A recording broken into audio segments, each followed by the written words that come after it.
What's up, guys? My name is Josh, and I am here to talk about entrepreneurship.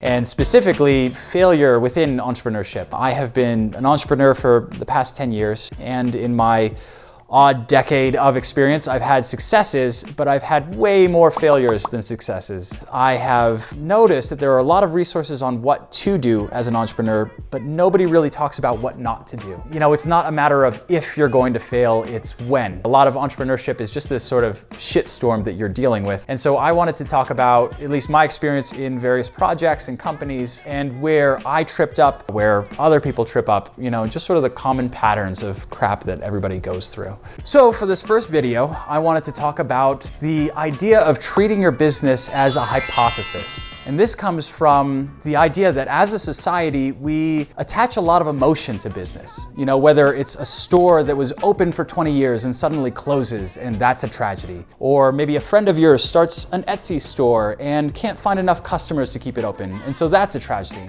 The problem with attaching strong negative emotions to business is that ultimately, it stifles creativity. You know, nobody wants to put themselves out there if they think there's this risk of doom and gloom and everything falling apart, you know, and having this tragedy happen that they can't bounce back from, rather than viewing it as a hypothesis that's sort of separate from them and just a prediction on how things go. So when I say hypothesis, I mean it in that classic 9th grade science class type of way, you know, where the teacher is up front preparing an experiment and she asks you to write down your prediction on what's gonna happen. As a 9th grade kid, you don't identify as a scientist, you know, and it's just a class to you. So essentially, if your prediction is wrong, it doesn't actually mean that much. If anything, it's a learning experience, and the next time you approach that problem, you'll have an understanding of what the right answer might be. This is exactly how we should treat business. The problem is, most people hold on to their idea like it's a part of them.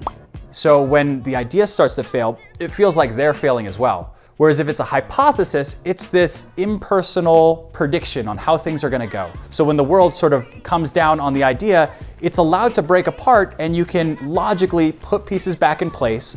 Or if it completely falls apart, then you'll know what to do when you approach this problem again.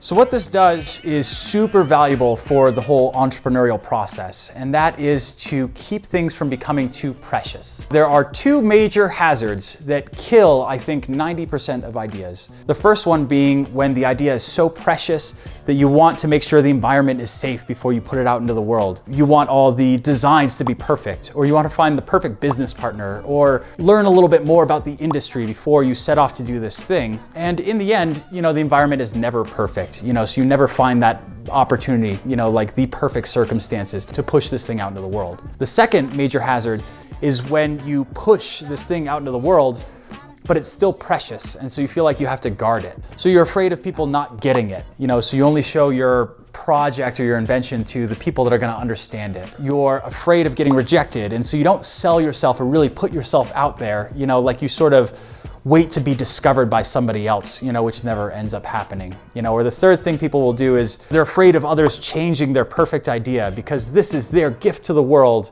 And if somebody else comes in and improves on it, then it's their gift all of a sudden, and it's no longer your baby. The concept of keeping things precious holds you back in so many different ways. So by treating your business idea like a hypothesis, you're effectively getting out of your own way. A lot of people get into the entrepreneurial space and they're worried about the competition and the market conditions and funding. But realistically, your biggest hurdle is going to be overcoming your own idiosyncrasies and just sort of baggage when it comes to accomplishing a particular task. So that's all I have for you today. If you enjoyed this video, subscribe, and I will be putting out videos about every week or so. Until then, thank you, and you're welcome.